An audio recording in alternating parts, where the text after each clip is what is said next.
गुरु प्यारी साध संगत जी, राधा स्वामी। प्यारी संगत जी, आप सभी के इतने प्रेम के लिए धन्यवाद। आज का यह सत्संग विशेष सत्संग रहने वाला है। आज के इस सत्संग को ध्यानपूर्वक अंत तक श्रवण करिए। सत्संगों द्वारा संत महात्मा हमें अलग अलग ढंगों से भीतर की तरफ मोड़ने का प्रयास करते हैं, पर उद्देश्य सदैव ही प्रत्येक सत्संग का हमें भीतर की तरफ मोड़ने का है। भीतर की खबर लग जाए, सत्संग का यही प्रयास रहता है। और भीतर की खबर लगने के लिए आवश्यक है कि हमें मन की भी खबर हो, हमें इंद्रियों की भी खबर हो। इसलिए मन और इंद्रियां प्रत्येक सत्संग का हिस्सा बन जाती हैं, क्योंकि भीतर उतरना है, भीतर की तरफ मुड़ना है। पहले मन से रूबरू होना पड़ेगा, फिर आगे की यात्रा होगी। पहले मन को जान लेना होगा कि मन भी है। हमें तो मन की ही खबर नहीं लगती है, हमें तो मन का होना भी अपना ही होना लगता है। मन इच्छाएं खड़ी करता चला जाता है, हमें लगता है हमारी इच्छाएं हैं। मन वासनाएं उठाता रहता है, हमें लगता है हमारी वासनाएं। मन इच्छाओं और वासनाओं का जाल है। जो मन को ही अपना होना समझ लेता है, वह इच्छाएं और वासनाएं होकर ही मरता है। वह इच्छाओं और वासनाओं के लिए ही तड़पता रहता है, उनके लिए ही तरसता रहता है और उनकी पूर्ति में ही मर जाता है। उसे अपने स्वयं की खबर ही नहीं लग पाती, उसे अपने होने का बोध ही नहीं हो पाता, उसे मन की भी खबर नहीं लग पाती है।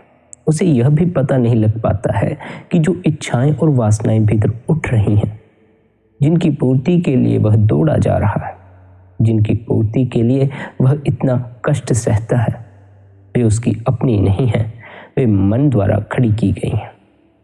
अगर मन की ही ना खबर हो तो तुम्हें यह भी खबर कैसे हो पाएगी कि इच्छाएं और वासनाएं तुम्हारी अपनी नहीं, मन द्वारा खड़ी की गई। इसलिए मन की खबर लेना बड़ा जरूरी हो जाता है।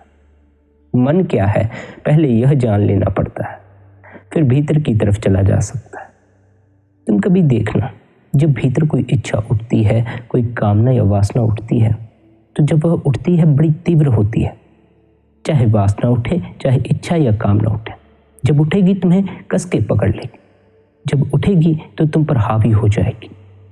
अगर उस क्षण अगर तुम अपने को मन समझते होगे, तो फिर तुम उस आगोश में आकर, उस तीव्रता में आकर अपनी इच्छा की पूर्ति के लिए दौड़ोगे या फिर वासना में डूब जाओगे। फिर तुम खुद ही वासना हो जाओगे, फिर तुम खुद ही मन हो जाओगे। तुम मन नहीं हो। मन इच्छाओं और वासनाओं का जाल है, इसे अपना होना मत समझ लो। जब तुम्हारे भीतर कोई इच्छा उठे, कोई वासना उठे, तो थोड़ा सब्र रखना, तत्क्षण उसके साथ ही मत हो लेना। थोड़ा सब्र रखोगे तो पाओगे जो तीव्रता उठी थी, जो भीतर ज्वाला उठी थी, वह शांत होने लगी। एक समय अवश्य ही आता है जब तुम्हारे भीतर जो भी उठा है वह शांत हो जाता है, पर तुम उस क्षण तक पहुंच ही नहीं पाते, क्योंकि तुम उठते साथ ही उसके साथ जुड़ जाते हो। चाहे इच्छा उठे, कोई वासना उठे, कोई कामना उठे, कोई विचार उठे, उठते के साथ ही तुम उसके साथ जुड़ जाते। जो भी तुम्हारे भीतर उठे उसे दृष्टा की भांति देखते रहो। दृष्टा की भांति देखने का अर्थ यही है कि तुमने उसके साथ कोई छेड़छाड़ नहीं की। जो अपने से उठा, तुमने उसे अपने से विलीन होने दिया। देखने में कुछ करना थोड़ी होता है, मात्र देखना ही होता है। तुम करने बैठ जाते हो। इच्छा उठती है, तुम उसकी पूर्ति के लिए दौड़ने लग जाते हो। वासना उठती है, कोई काम का भाव उठता है, तो तुम उसी में डूब जाते हो। मन को अपना होना मत समझो। इसलिए मन सदैव ही हर सत्संग का हिस्सा बना रहता है, क्योंकि भीतर उतरने से पहले यह खबर ले लेनी आवश्यक है कि हम मन नहीं हैं। हम तो अपने को ही मन समझे बैठे हैं। मन को ठीक से समझ लें कि मन सिर्फ एक यंत्र है। मन में कोई चेतना नहीं है, मन में कोई आत्मा नहीं है। मन प्रकृति के द्वारा विकसित जैविक यंत्र है। मन हमारी आत्मा और जगत के बीच में है। यह जो यंत्र है शरीर में छिपा है और जगत और आत्मा के बीच में है। जगत में जो घटता है मन उसे भी पकड़ता है। इसे पकड़ने के लिए उसने 5 इंद्रियों के द्वार खोले हुए हैं। इंद्रियां आपके मन के द्वार हैं। मन इंद्रियों द्वारा ही संसार में फैलता है, मन इंद्रियों द्वारा ही बाहर की यात्रा करता है। 5 इंद्रियां मन के 5 द्वार हैं। रंग के जगत में, प्रकाश के जगत में, रूप के जगत में कुछ भी घटित होता है तो मन ने शरीर तक आंख पहुंचाई हुई है, वह आंख पकड़ती रहती है। ध्वनि के जगत में कुछ घटित होता है, संगीत हम सुनते हैं, घने जंगल के मौन को भी सुनते हैं, तो उसके लिए मन ने शरीर तक कान पहुंचाए हुए हैं, कान पकड़ता रहता है। और प्रतिपल जो पकड़ा जा रहा है वह मन को संपादित किया जा रहा है, मन उसे संग्रहित करता रहता है। हाथ छूता है, जीभ स्वाद लेती है, नाक गंध लेती है, वह सब मन तक पहुंच रहे हैं। आपकी सारी इंद्रियां मन के द्वार हैं। ये 5 इंद्रियां मन के द्वार हैं। एक और इंद्री है जिसकी हमें अभी कोई खबर नहीं, जिसकी खबर हमें लेनी है, वह है अंतःकरण। वह इंद्री भीतर जो भी घटित होता है उसको पकड़ती है। ये 5 इंद्रियां बाहर जो घटित होता है उसको पकड़ती है। भीतर जो भी घटित होता है, जब एक आदमी समाधि में डूब जाता है तो अंतःकरण पकड़ता रहता है क्या घट रहा है। शांत, मौन, आनंद, परमात्मा की प्रतीति क्या घट रहा है। जब तक हमें मात्र 5 इंद्रियों की खबर है तब तक हमें उन 5 इंद्रियों के अनुभव में आने वाली जगत की ही खबर लगती है। हमारी 5 इंद्रियां मात्र इस भौतिक जगत का ही अनुभव कर सकती हैं, यहाँ की खुशबू की, यहाँ के स्वादों की, यहाँ के सुख की, यहाँ के दुख की। यदि हमें अपने अंतस्क इंद्रिय की खबर लग जाए तो उस इंद्रिय द्वारा हमें हमारे भीतर के जगत का अनुभव होता है। जिस प्रकार हम इन 5 इंद्रियों द्वारा इस जगत के स्वादों की खबर लेते हैं, उसी प्रकार हम भीतर की उस इंद्रिय द्वारा भीतर के आनंद की खबर ले सकते हैं। अभी हमारा ख्याल मात्र इन 5 इंद्रियों तक ही है। अभी हमें मात्र इन 5 इंद्रियों की ही खबर है। भीतर की इंद्रिय की हमें अभी कोई खबर नहीं है, वह इंद्रिय हमारी अभी सक्रिय नहीं हुई है। ये 5 इंद्रियां हमारी सक्रिय हैं। हम प्रत्येक दिन मात्र इन 5 इंद्रियों में ही भटकते हैं। हमारा ख्याल निरंतर इन 5 इंद्रियों की तरफ ही रहता है। हमने सदैव अपने ख्याल को इन 5 इंद्रियों तक सीमित रखा, जिस कारण हमारी भीतर की शक्ति इन इंद्रियों तक ही प्रवाहित होती रही और यह इंद्रियां ही सक्रिय हो पाई। इन इंद्रियों द्वारा मात्र हम भौतिक जगत का ही अनुभव कर सकते हैं। भीतर की इंद्रिय तक हमारी कभी शक्ति पहुंची ही नहीं, इस कारण वह इंद्रिय सक्रिय हो ही नहीं पाई। हमने अपने ख्याल को सदैव ही 5 इंद्रियों पर रखा। जहां हमारा ख्याल हो, जिस इंद्रिय की तरफ हमारा ख्याल होता है, स्मरण रखें, जिस इंद्रिय की तरफ हमारा ख्याल होता है वह इंद्रिय सक्रिय होती है, उस तरफ शक्ति प्रवाहित होती है। शक्ति के प्रवाहित होने के कारण ही इंद्रिय सक्रिय होती है। शक्ति शरीर से निकल जाए तो न देखा जा सकता है, न सुना जा सकता है, न बोला जा सकता है। जिस शक्ति को हम 5 इंद्रियों तक ही प्रवाहित कर रहे हैं, यदि उसी शक्ति को हम भीतर की इंद्रिय की तरफ मोड़ लें, हमारी शक्ति भीतर की इंद्रिय तक पहुंच सके, तो हमारी भीतर की इंद्रिय सक्रिय हो जाएगी और हमें भीतर की खबर लगनी शुरू हो जाएगी। बाहर की इंद्रियों द्वारा जिस प्रकार हम बाहर के स्वाद भोगते हैं, हमें जिस प्रकार बाहर के स्वादों का अनुभव होता है, उसी प्रकार भीतर की इंद्रिय द्वारा हमें भीतर का अनुभव होता है, भीतर के आनंद का अनुभव होता है। भीतर आनंद है, अगर उसका अनुभव नहीं होता तो समझो अभी भीतर की इंद्रिय सक्रिय नहीं हो पाई।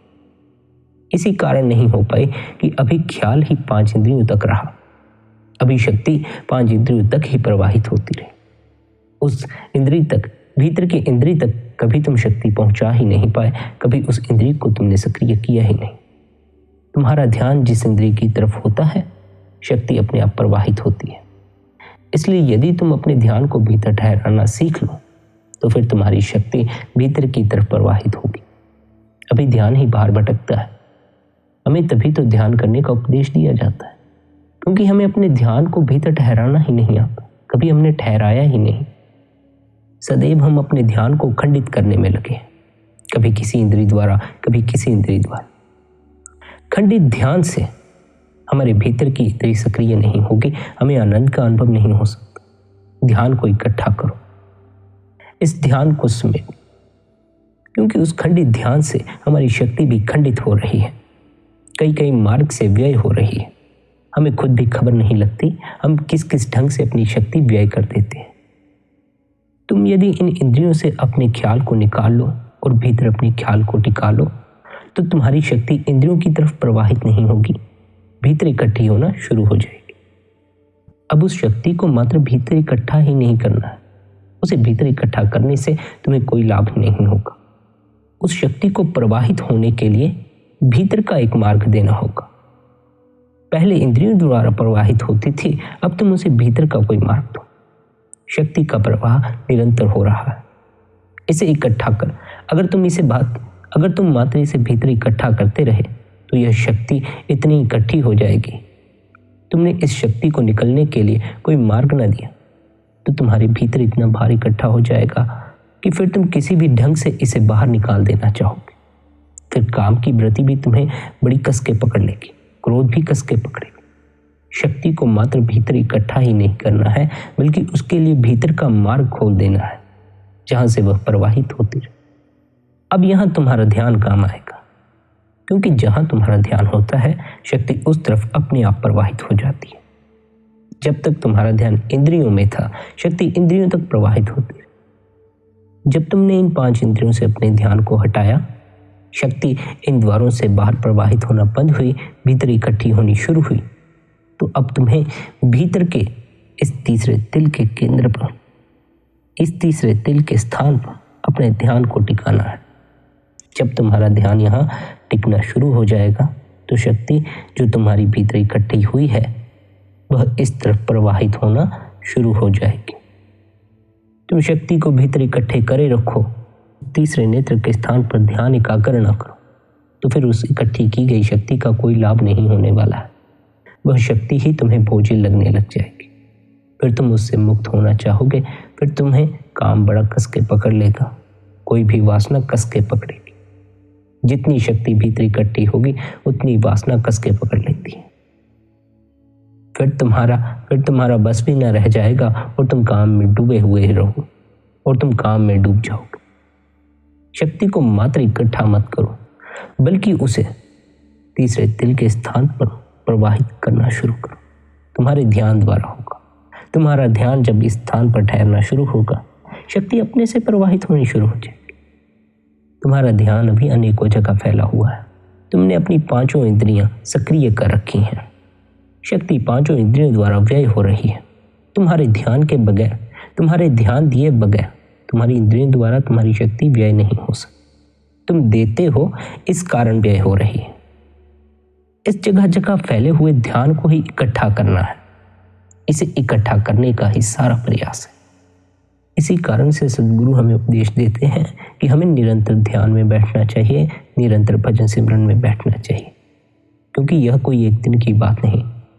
हमने कभी अपने ध्यान को इकट्ठा नहीं किया है, सदैव अपने ध्यान को फैलाए रखा है और इस कदर फैलाया हुआ है कि अब हमसे वह इकट्ठा नहीं होता है। हम अगर भजन बंदगी में आंखें बंद करके बैठ जाएं, बाहर से अपने ध्यान को भीतर समेट लें तो भीतर विचारों में खो जाते हैं, खबर भी नहीं लगती कब खो गए। बाहर के जगत से छूटते हैं, भीतर के जगत में प्रवेश कर जाते हैं। भीतर भी एक संसार है और वही वह संसार है जिससे तुम्हें मुक्त होना है। बाहर के संसार से तो तुम सदैव ही मुक्त हो। बाहर का संसार थोड़ी तुम्हें पकड़ सकता है। बाहर के संसार से तो तुम चले ही जाओगे। तुम्हारे भीतर का जो संसार है, मन द्वारा जो तुम्हारे भीतर विचारों द्वारा फैलाया हुआ संसार है, उस संसार से तुम्हें मुक्त होना है। उस संसार से तुम नहीं जाना चाहते। बाहर के जगत से जो असल संसार है, जिसे हम संसार कहते हैं, वहां से तो तुम्हें चले ही जाना है। तुम सदैव ही मुक्त हो। पर जो तुमने भीतर अपनी इच्छाओं, वासनाओं, कामनाओं, अपनी मर्जी, अपने सपनों के आधार पर संसार सजाया हुआ है, वहां से मुक्त होने का तुम्हें संतों ने उपदेश दिया है, क्योंकि तुम उसी को नहीं छोड़ना चाहते। तुम जब तक मन में ही खोए हो, विचारों में ही खोए हो, मन द्वारा निर्मित किए गए भीतर संसार में ही खोए हो, तुम्हारे भीतर छिपे संसार में ही खोए हुए हो, तब तक तुम बाहर के संसार को भी न देख पाओगे। तब तक तुम बाहर के संसार को भी उसी दृष्टि से देखोगे जैसा तुमने भीतर निर्मित कर रखा है। तुम्हारे विचारों के जगत में यदि दुख है तो बाहर का जगत भी तुम्हें दुखी दिखाई पड़ेगा। तुम्हारे विचारों के संसार में यदि काम है तो बाहर के संसार में भी तुम्हें काम दिखाई दे। तुम्हारे विचारों के संसार में यदि क्रोध है तो बाहर के संसार में भी तुम्हें क्रोध दिखाई देगा। तुम्हारा मन तुम्हारे साथ बहुत बड़ा खेल खेल जाता है और तुम्हें उसकी खबर भी नहीं लग पाती। तुम्हारा मन तुम्हें भीतर विचारों का एक संसार दे देता है और तुम उसी से खेलते रह जाते हो। तुम्हें बाहर के संसार की भी खबर नहीं लग पाती। बाहर जो असल संसार है, जो कि हम सभी की दृष्टि में संसार है, उसकी भी खबर नहीं लग पाती। मात्र भीतर का जगत, मात्र विचारों का संसार ही हमारे लिए असल संसार होता है। हमने जो विचारों के आधार पर संसार निर्मित किया है, उसी के आधार पर हम बाहर के संसार को देखते रहते हैं। खोए हम भीतर होते हैं, चलते हम बाहर हैं। खोए हम भीतर होते हैं, भोजन हम बाहर करते। खोए भीतर होते हैं, दृश्य बाहर के देखते हैं। जैसा संसार बाहर है, मन हमें हूबहू वैसा ही संसार भीतर निर्मित करके दे देता। ना तो हमें कहीं जाने की आवश्यकता पड़ती है, हम पहुंच जाते हैं। बाहर के जगत में ना तो हमें किसी से मिलने की आवश्यकता पड़ती है, ना कहीं जाने की आवश्यकता पड़ती है, ना कुछ करने की आवश्यकता पड़ती है। भीतर के जगत में जो हमने भीतर विचारों का जगत सजा लिया है, उसमें न जाने दिन भर में हम किस किस से मिल लेते हैं, किस किस जगह घूमाते और क्या क्या कर लेते। सब हमारे भीतर घटता रहता है। उसका सत्य से कोई संबंध नहीं होता, बाहर से कोई संबंध नहीं होता। पर भीतर पर्दे पर चलती हुई फिल्म भी हमें असल मालूम पड़ती। हम इस कदर विचारों को सत्य मानते हैं, इस कदर मन को अपना होना मानते हैं कि हम सारा जीवन भीतर के संसार में, भीतर निर्मित किए हुए संसार में ही बर्बाद कर देते हैं। यहाँ यह भी स्मरण रख लेना आवश्यक है, जब तक तुम्हें मन में रस आ रहा है, मन द्वारा निर्मित किए गए विचारों में रस आ रहा है, तब तक तुम्हें मन की खबर भी न लग सकेगी कि तुम मन नहीं, मन तुमसे अलग है। तुम्हारा अस्तित्व मन से अलग है। क्या कारण है कि हम मन से मुक्त नहीं होना चाहते, मन में ही डूबे रहना चाहते। बाहर के संसार में हमें पीड़ा मिलती है। मन हमारे भीतर हूबहू वैसा ही संसार निर्मित करता है, वैसे ही रंग डाल देता है, वैसे ही लोग डाल देता है, वैसे ही वाहन डाल देता है, वैसे ही दृश्य डाल देता है, वैसे ही साधन डाल देता है। फिर मन हमें लालच दे देता है कि यह जगत तुम्हारा है, यह संसार तुम्हारा है, तुम्हारी मर्जी यहां चलेगी, तुम जो चाहो करो। होता सब कुछ विचारों में है, खोए तुम विचारों में रहते हो, पर लगता असल है। मन ऐसी गहरी चाल चल जाता है, मन ऐसा रस उन विचारों में पैदा कर देता है कि वह सत्य मालूम पड़ते, क्योंकि तुम्हारी अपनी मर्जी भीतर जो निर्मित संसार है उसमें पूरी पूरी चलती है, बाहर के संसार में थोड़ी चलती है। बाहर से दुख पाते हो, भीतर विचारों में डूब जाते हो, भीतर के संसार में सुख निर्मित करते हो, अपनी मर्जी से चलाते हो भीतर के संसार को। बाहर यदि किसी व्यक्ति ने तुम्हें गाली गलौज कर दिया तो भीतर के संसार में तुम उससे भरे बाजार में माफी मंगवा सकते। बाहर के संसार में यदि तुम्हें किसी व्यक्ति ने ठुकरा दिया हो तो भीतर विचारों के संसार में तुम उसके साथ संबंध भी बना सकते हो, क्योंकि भीतर जो विचारों का संसार है वह पूरी तरह तुम्हारी मर्जी से चलता है। इसलिए तुम भीतर के संसार में ही खोए रहते। और क्योंकि विचार मन द्वारा पैदा किए जाते हैं, विचार मन द्वारा तुम्हें सत्य से भरमाए रखने के, तुम्हें सत्य से दूर रखने के लिए फैलाए गए जाल हैं। इस कारण तुम मन में ही खोए रहते हो। विचार कोई सत्य घटना नहीं है, पर विचार ही सत्य हो जाते हैं, यही मन की ताकत है। विचार भी सत्य मालूम पड़ते हैं, होता कुछ भी नहीं है, मात्र सोचने में ही रस लेते रहते हो। सदैव मन तुम्हें इसी तरह भटकाए रखता है। विचारों के प्रति जागो, उनमें खो मत जाओ। भीतर जिस विचारों के संसार में तुम खोए रहते हो उसके प्रति जागरूक बनो, जागे रहो और देखते रहो। जागे रहो का मतलब यह नहीं कि तुम नींद से उठ गए और जाग गए, नहीं। जागे रहने का अर्थ है कि तुम भीतर विचारों में नहीं खोए हुए हो। भीतर जो तुमने संसार निर्मित किया हुआ है तुम उसमें नहीं खोए हुए हो, उसमें रस नहीं ले रहे हो, बल्कि बाहर जो सत्य है तुम उसके प्रति जागो। बाहर से यदि दुख मिला है तो तुम भीतर सुख निर्मित करने मत लग जाना, उस दुख के प्रति जागो। दुख के प्रति जागोगे तो सुख की ओर अवश्य ही कदम बढ़ने शुरू हो जाए। तुम कभी दुख के प्रति जागते ही नहीं। बाहर से दुख मिलता है, तुम भीतर सुख निर्मित कर लेते हो और उस सुख के कारण तुम्हें भ्रम पैदा होता है कि बाहर भी सुख है, पर वह भ्रम ज्यादा समय टिकता नहीं है। फिर से दुख सामने आकर खड़ा हो जाता है।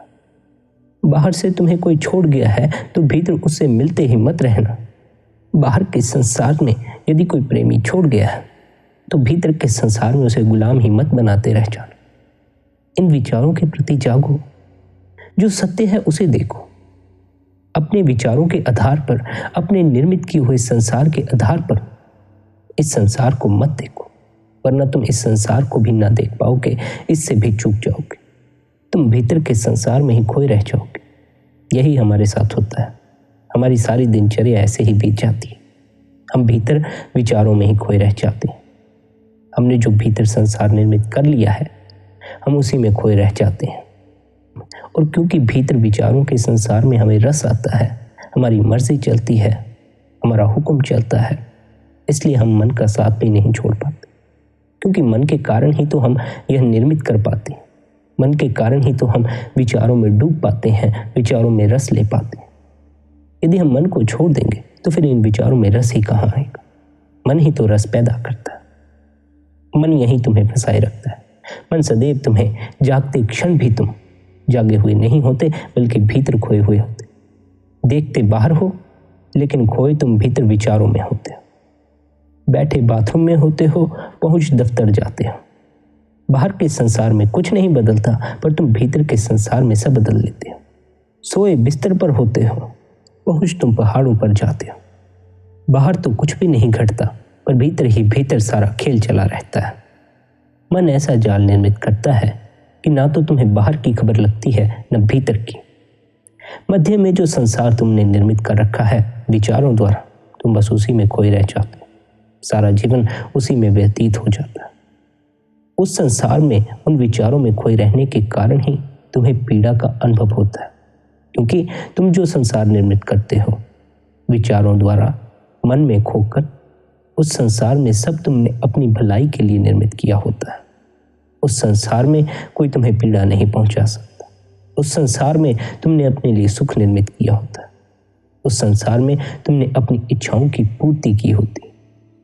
पर जब असल सामने आता है, जब तुम अपनी इच्छाओं के लिए दौड़ते हो और इच्छाओं की पूर्ति नहीं होती, जब तुम्हें संसार में सुख नहीं मिलता है, जब तुम्हें कोई पीड़ा पहुंचा देता है, जब कोई तुम्हारा साथ नहीं देता, तब अकल आती है।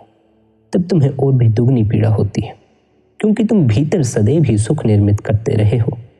बाहर से तुम्हारी इच्छाएं पूरी नहीं हुई, भीतर जो मन ने तुम्हें संसार थमा दिया उसमें अपनी इच्छाएं पूरी करते रहे, उनमें रस लेते रहे। हालांकि वह पूरी हुई भी नहीं है, मात्र सोचने में ही रस लिया है, सोचने में ही पूरा हो गया। मात्र अपने ख्यालों में ही सब सजाते रहे हो, खोए रहे हो, अपने हिसाब से संसार को निर्मित करते रहे हो, पर सत्य में वैसा कुछ मिलता नहीं, इसलिए पीड़ा होना स्वाभाविक ही है। तुम्हारे पास यदि धन न हो, पर भीतर मन द्वारा तुम्हें थमाए गए संसार में तुम बंगले बनाते रहो, गाड़ियों में घूमते रहो, विचारों में खोए रहो, तो उसका क्या लाभ है? कोई लाभ नहीं है, मात्र एक भ्रम है और तुम भ्रम में जी रहे। तुम विचारों में ही खोए रह जाते। होता तुम्हारे पास कुछ नहीं, तुम मात्र सोचते ही रह जाते हो, सोचने में ही रस लेते रहते। होता कुछ भी नहीं, कभी भी नहीं, पर फिर भी सोचना नहीं छोड़ते, फिर भी विचारों में खोना नहीं छोड़ते, उन्हीं को बढ़ाते चले जाते हो, आगे से आगे मोती पिरोते चले जाते हो, रस डालते हो। आगे से आगे विचारों की फिर श्रृंखला लग जाती है, फिर भीतर ही खोए रह जाते हो। भीतर एक विशाल संसार निर्मित हो जाता है, उसी से मुक्त होना है। वह इतना विशाल संसार तुमने निर्मित कर लिया है, इतना अब वह तुम्हें सत्य मालूम पड़ने लग गया है कि अब तुम्हें असल की खबर नहीं रह गई। तुम उसी में खो से गए हो। उसके प्रति जागो, उसमें मत खो, उसमें खोए रहोगे तो बाहर के संसार से सदैव ही दुख पाओगे, क्योंकि बाहर का जगत तुम्हारी इच्छा के अनुसार नहीं चलता। तुम्हारे भीतर जो विचारों का जगत है मात्र वही तुम्हारी इच्छाओं के अनुसार चल रहा है। तुम उसी के आधार पर बाहर के जगत से भी उम्मीद लगाए बैठे हो कि बाहर का संसार भी तुम्हारी मर्जी से चले। स्मरण रखो, ना तो बाहर का संसार तुम्हारी मर्जी से चलता, ना तुम्हारे भीतर का चलता। तुम्हारी मर्जी तो कहीं भी नहीं चलती। भीतर जो संसार निर्मित होता है वह भी मन के कारण होता है। मन की ही एक चाल है। मन ने ही तुम्हें भरमाए रखा है। मन ने तुम्हें इस भूल में डाले रखा है कि तुम निर्मित कर रहे हो। करता मन ही है। जागरूक बनो, अपने स्वयं के बोध को जगाओ। मन को ही अपना होना मत समझ लो, विचारों को ही अपना होना मत समझ लो, इच्छाओं और कामनाओं को ही अपना होना मत समझ लो। इनके प्रति जागो, इनमें मत खोए रहो। यदि तुम विचारों द्वारा निर्मित किए संसार के आधार पर बाहर के संसार को देखना बंद करो तो तुम पाओगे बाहर का संसार और ही हो गया। बाहर का संसार फिर तुम्हारे लिए कोई पीड़ा नहीं लाता, कोई दुख, कोई परेशानी नहीं लाता। तुम यदि भीतर के संसार से मुक्त हो सको, तुम्हें बाहर के संसार से मुक्त होने की कोई आवश्यकता नहीं, क्योंकि बाहर के संसार से तो तुम सदैव ही मुक्त हो। तुम्हें यहाँ सदा के लिए नहीं रहना है। तुम प्रयास करो तब भी न रह सकोगे। भीतर के संसार से मुक्त होने का संतों ने उपदेश दिया है। बाहर के संसार से मुक्त होने में मत लग जाना। हमारी यही भूल है। संत हमें उपदेश दे देते हैं कि इस संसार से मुक्ति हासिल करो, पर कभी गौर करके देखो इस भौतिक संसार से तुम्हें मुक्ति की कोई आवश्यकता है भी या नहीं। तुम मुक्त ना भी होना चाहो तब भी यह शरीर तुम्हारा साथ न देगा। बाहर का संसार तुम्हें नहीं बांधता, तुम्हारे भीतर का संसार तुम्हें बांधता है। तुम्हारे विचारों का संसार तुम्हें बांधता है। विचारों के प्रति जागो, इनमें खो मत जाओ। होशपूर्वक जीवन जियो। स्नान करो तो होशपूर्वक स्नान करो। विचारों में खोए खोए स्नान मत करो। भोजन करो तो होशपूर्वक करो। विचारों में खोए खोए भोजन मत करते रहो। रास्ते पर चलो तो होशपूर्वक चलो। भीतर खोए खोए मत चलो। विचारों में खोए खोए मत चलो। जरा गौर करके देखना, जब आप भोजन कर रहे होते हैं या स्नान कर रहे होते हैं या कोई भी अन्य कार्य कर रहे होते हैं तो आप उस करने में नहीं होते हैं। भोजन कब हो जाता है इसकी खबर नहीं। भोजन हो रहा है इसकी खबर नहीं रहती। स्नान हो रहा है इसकी खबर नहीं रहती। झाड़ू मार रहे हैं तो झाड़ू मारने की खबर नहीं रह जाती। चल रहे हैं तो चलने की खबर नहीं रह जाती। बोल रहे हैं तो बोलने की खबर नहीं रह जाती। सब करते हुए हम भीतर विचारों में ही खोए होते हैं। हमें तो खबर भी नहीं होती कैसे हाथ पैर चल रहे हैं। हम तो भीतर सोचते ही रहते हैं, भीतर विचारों में ही खोए रहते हैं। बस उसी में खोए खोए सब करते चले जाते हैं। हमारा होश ही नहीं है। होशपूर्वक जीना शुरू करो। विचार सत्य नहीं होते। विचारों में खोकर तुम्हें कोई लाभ नहीं। विचारों को सजाकर तुम्हें कोई लाभ नहीं। अगर विचारों में रस आता भी है तो स्मरण रखना ज्यादा समय के लिए नहीं टिकता है और दुगनी पीड़ा इसलिए दे जाता है क्योंकि तुमने विचार में जो रस लिया है, जिस बात का रस लिया है, जिस कामना, जिस वासना, जिस इच्छा का रस लिया है, हो सकता है असल में वह कभी पूरी भी ना हो। भीतर झूठी कल्पनाएं, भीतर झूठे सपने मत सजाते रहे। सत्य के प्रति जागना। जब भी भीतर विचार उठे, आंखें बंद करके बैठ जाओ और दृष्टा की भांति हो जाओ। दृष्टा यानी देखने वाला। मात्र देखते रहो। विचार उठे हैं, कामना उठी है, वासना उठी है, जो भी उठा है देखते रहो।